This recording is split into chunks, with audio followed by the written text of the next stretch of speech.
Bonjour à toutes et à tous et bienvenue dans notre série de webinaires ou séminaires en ligne en français. Dans la présentation d'aujourd'hui, nous allons étudier la façon dont est créée une WUFI en Chine ainsi que les récentes réformes en la matière. En effet, le législateur chinois a publié au troisième trimestre 2016 une loi importante portant réforme de la procédure de création des WUFI. Nous allons le voir, cette réforme assouplit les conditions et facilite les procédures de création d'une société à responsabilité ou WUFI en Chine.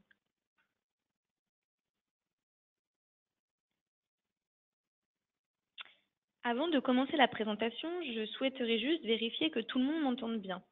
Si c'est le cas, je vous invite à cliquer sur l'onglet avec la main qui s'affiche sur votre écran pour confirmer que vous m'entendez bien.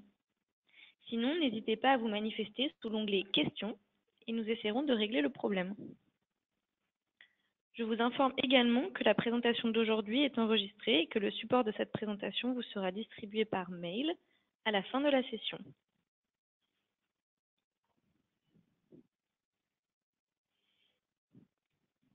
Juste pour vous présenter dans un premier temps notre société, Color Group est une entreprise du groupe CSC. C'est une société internationale fondée en 1979 à Hong Kong.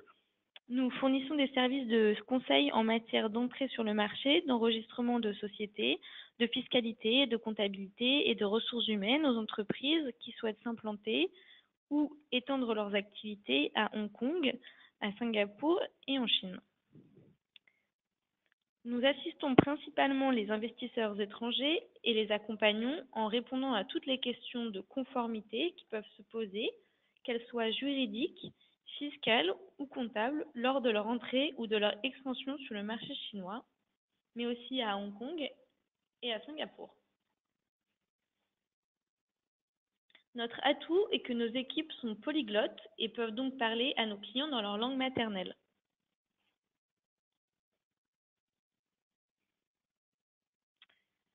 Un mot également pour me présenter avant de commencer cette présentation. Je suis juriste et je suis responsable du département français du bureau de Color Group à Shanghai, en Chine. Je conseille et représente nos clients occidentaux sur des points de droit principalement, mais également de fiscalité, de comptabilité et de transactions commerciales lors de l'entrée, sur le développement de mes clients sur le marché chinois et jusqu'à la fermeture de leurs entités en Chine. Après un master en droit international privé, j'ai été diplômée du certificat d'aptitude à la profession d'avocat du barreau de Paris en France.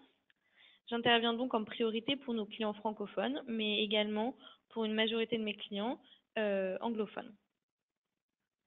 Voilà pour l'introduction. À présent, je peux commencer la présentation. Alors, tout d'abord, petit rappel sur le sujet.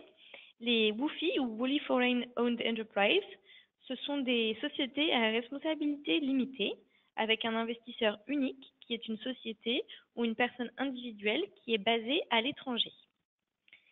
Les WUFI sont de différents types. D'une part, il y a les Consulting WUFI et d'autre part, il y a les FICE. Alors, les consulting WUFI, ce sont des WUFI exerçant des activités diverses telles que le conseil, le recrutement, la restauration, etc. Et d'autre part, les FICE, ou Foreign Invested Commercial Enterprise, sont des WUFI exerçant des activités de manufacturing, donc ça peut être des usines de fabrication, ou avoir des activités également, les WUFI, les FICE peuvent avoir des activités d'import-export. Voilà pour une brève présentation des WUFI et de leur type. Alors maintenant, il y a presque un an, en 2016, une réforme du droit des sociétés a été publiée, changeant beaucoup le mode de constitution des WUFI et des joint ventures en Chine. En effet, par une décision du 3 septembre 2016, entrée en vigueur le 1er octobre 2016, le Comité permanent de l'Assemblée nationale populaire de Chine réforme les procédures de constitution des WUFI et joint ventures. Cette décision porte amendement de la loi sur les WUFI et sur les joint ventures en généralisant la substitution d'un régime d'enregistrement à un régime d'approbation de la MOFCOM.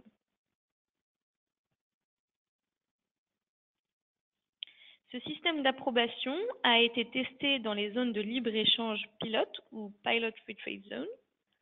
La première conséquence de la réforme dont je vous parle, de la réforme du premier entrée en vigueur le 1er octobre 2016, est qu'elle abolit le caractère pilote, hors liste négative bien sûr, des zones de libre-échange. En effet, avant, il y avait 4 zones de libre-échange en République populaire de Chine. Il y avait Shanghai, Guangdong, Fujian et Tianjin. Ces zones de libre-échange subsistent donc, mais elles n'ont plus le caractère de zone pilote, en tout cas pour l'enregistrement des sociétés. Ce système d'enregistrement est donc généralisé à l'ensemble du territoire de la République populaire de Chine. En effet, avant l'ancien système, hors zone pilote, avant 2016, l'ancien système fonctionnait ainsi pour créer une WOFI. Alors d'abord, l'investisseur devait demander l'approbation de la dénomination sociale de la WOFI devant l'administration de l'industrie et du commerce. Muni de cette approbation à propos de la dénomination sociale, l'investisseur devant déposer la demande d'approbation devant la WOFI, auprès du MOFCOM. Donc le MOFCOM, c'est le comité du commerce étranger. Et une fois que l'investisseur déposait ce dossier devant le MOFCOM, de demande d'approbation, le MOFCOM devait alors instruire la demande en estimant si le projet de création de cette WOFI, de cette entreprise, était ou non viable.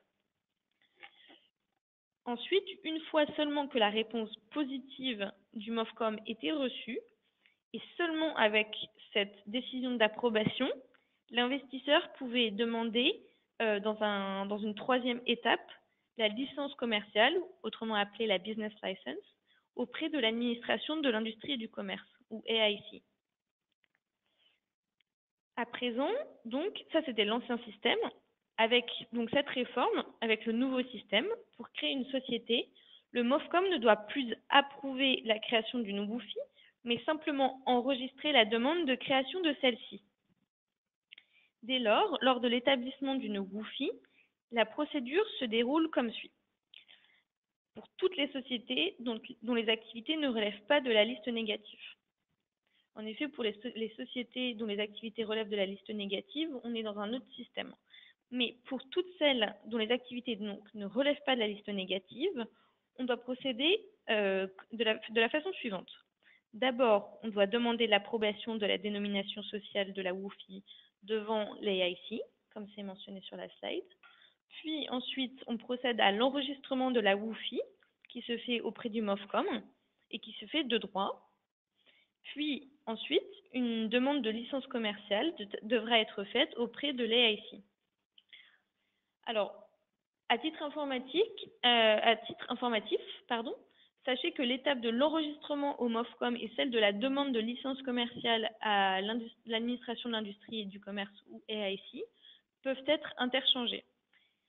Donc, ça donne pour l'investisseur l'option suivante. Tout d'abord, vous pouvez demander l'enregistrement du nom de la société auprès de l'AIC, puis vous demandez la business license de la société à l'AIC, et ensuite, vous enregistrez cette société auprès du MOFCOM.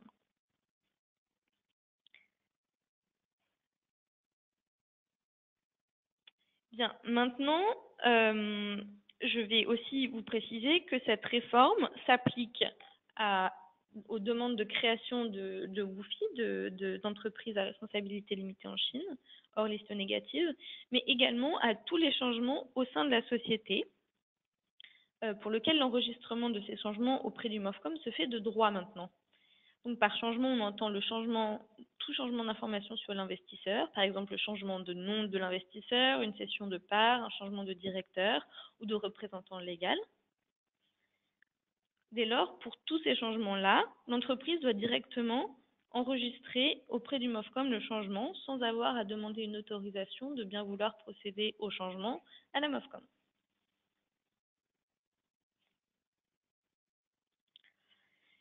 Passons à présent aux modalités pratiques de cet enregistrement auprès du MOFCOM, car là aussi, cette réforme a apporté du changement, qui est tout à fait positif. Tout d'abord, il faut effectuer le dépôt de la demande en ligne sur le site du MOFCOM. Avant, on devait déposer le dossier au MOFCOM de façon physique. Bon, maintenant, c'est aboli et on doit déposer cette demande en ligne. Puis, dans un délai de 3 jours, normalement, suivant le dépôt du dossier en ligne, le MOFCOM vous rappelle ou vous fixe un rendez-vous en ligne, puis vous délivrera un record receipt, un accusé d'enregistrement de votre société, ou fixe un rendez-vous physique avec le MOFCOM pendant lequel vous déposez des documents. Vous déposez des documents pendant ce rendez-vous physique. Et ensuite, suivant ce rendez-vous, dans les 15 jours du dépôt du dossier, soit le MOFCOM doit impérativement vous envoyer des nouvelles.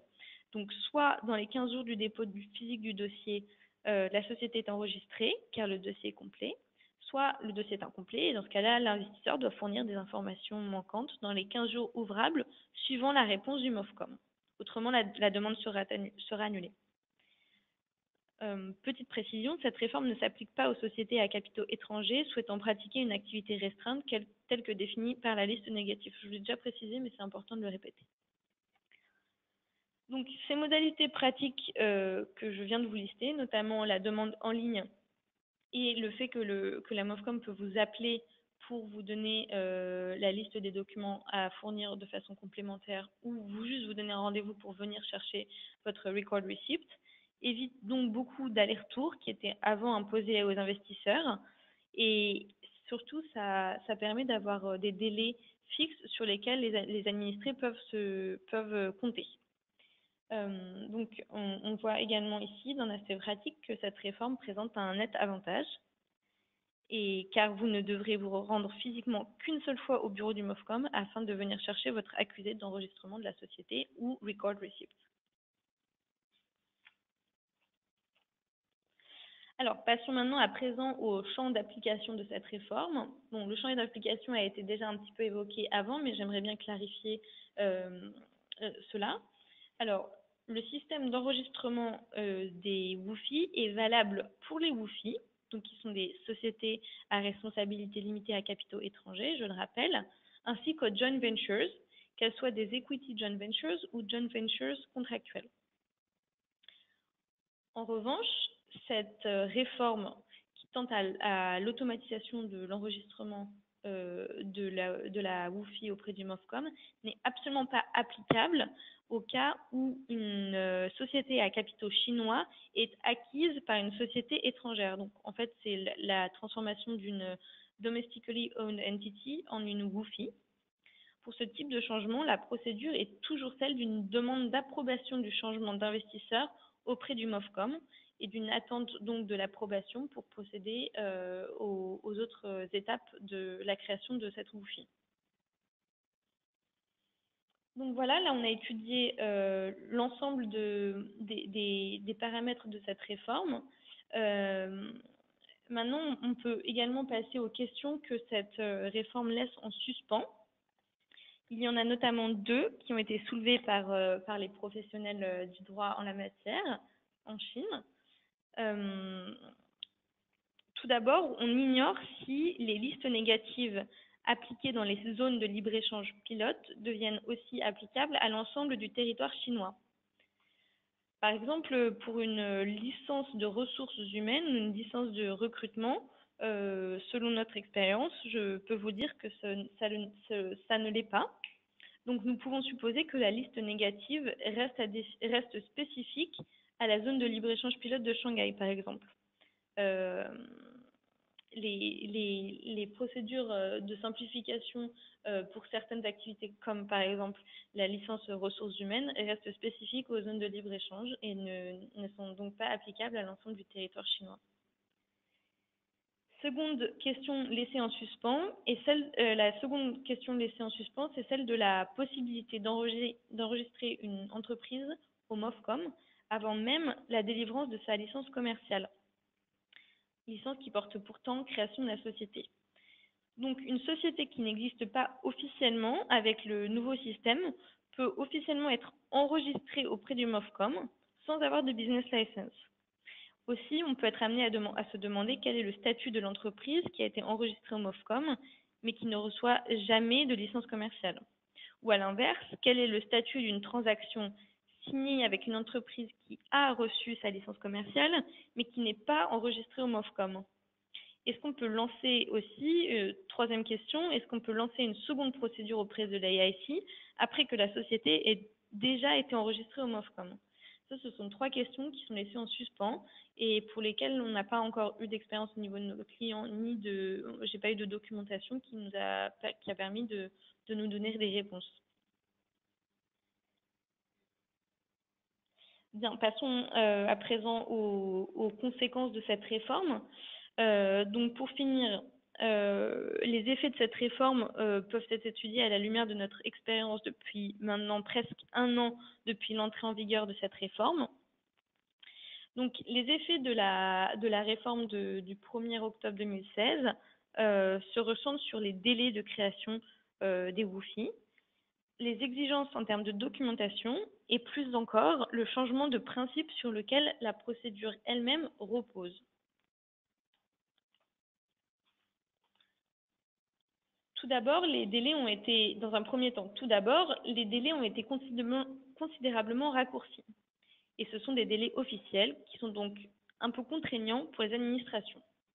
Tout d'abord, il y a, comme je vous le disais, il y a un délai de 3 jours dans lesquels le MOFCOM doit répondre à la demande en ligne, puis un délai de 15 jours à partir du dépôt du dossier physique dans lequel le MOFCOM doit absolument informer le demandeur de son enregistrement ou du caractère incomplet de sa demande et demander des documents additionnels. Dans un second temps, la documentation est allégée. En effet, avant le 1er octobre 2016, le MOFCOM demandait à ce qu'on leur fournisse un original du rapport de faisabilité de l'investissement étranger, ainsi que les statuts de la société et d'autres documents originaux. Ces documents, par exemple, le rapport sur la faisabilité de l'investissement, c'était des documents assez contraignants à obtenir. Les statuts de la société devaient correspondre à la virgule près à ce qu'exigeaient les administrations. À présent, en fait, les documents à fournir à la MOFCOM sont en principe dématérialisés, donc, parce que tout est enregistré en ligne, et toutes les informations sont directement enregistrées sur le site du MOFCOM. Dans un troisième temps, la troisième conséquence de cette réforme est que de façon plus abstraite, on assiste là à un changement total de paradigme. L'enregistrement de la société à capital étranger est de droit auprès des administrations chinoises, tant qu'elles ne souhaitent pas exercer évidemment une activité restreinte listée sur les listes des activités restreintes aux investisseurs étrangers.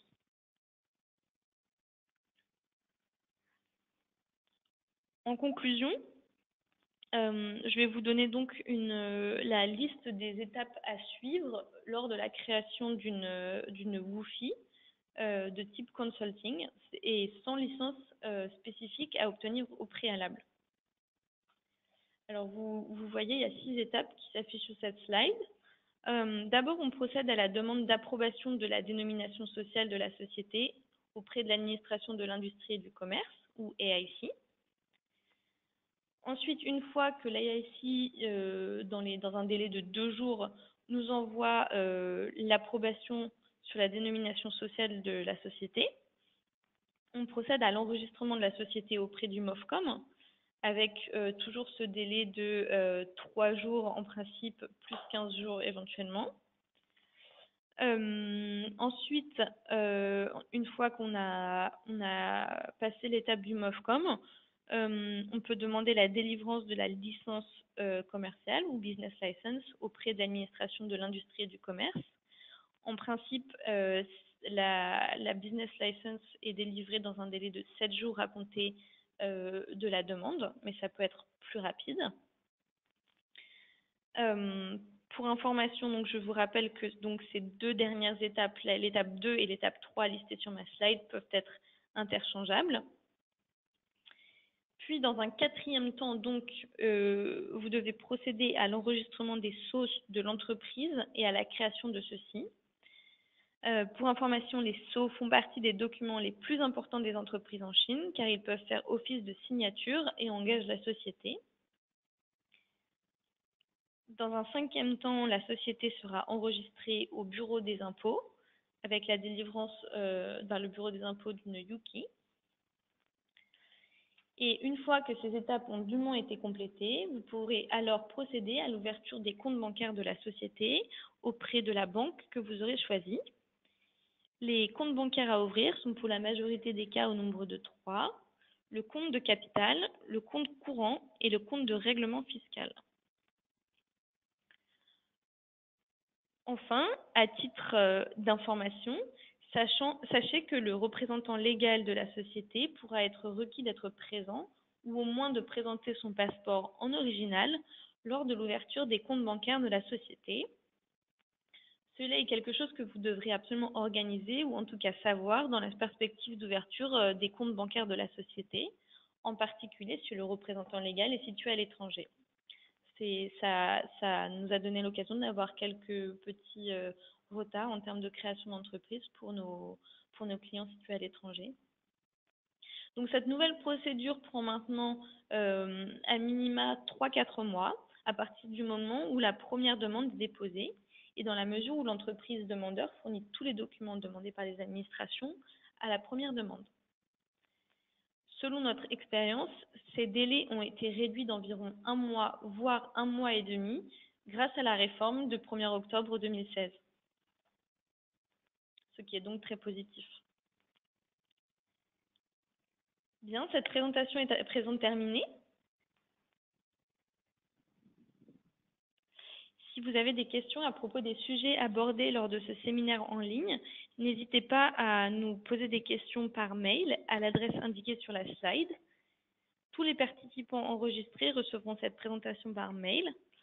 Si vous avez apprécié cette conférence en ligne, n'hésitez pas à nous le dire par mail ou à nous faire parvenir toutes vos remarques ou questions aux adresses qui s'affichent sur la slide. Nous publions également de façon régulière sur notre page LinkedIn et YouTube. Si vous souhaitez avoir plus d'informations sur l'investissement, la fiscalité et les sociétés étrangères implantées à Hong Kong, Singapour ou en Chine, abonnez-vous gratuitement dès aujourd'hui à notre magazine et à nos conférences en ligne sur notre chaîne YouTube. Suivez-nous sur LinkedIn ou sur colorservices.com. Merci beaucoup à tous et à toutes et à bientôt.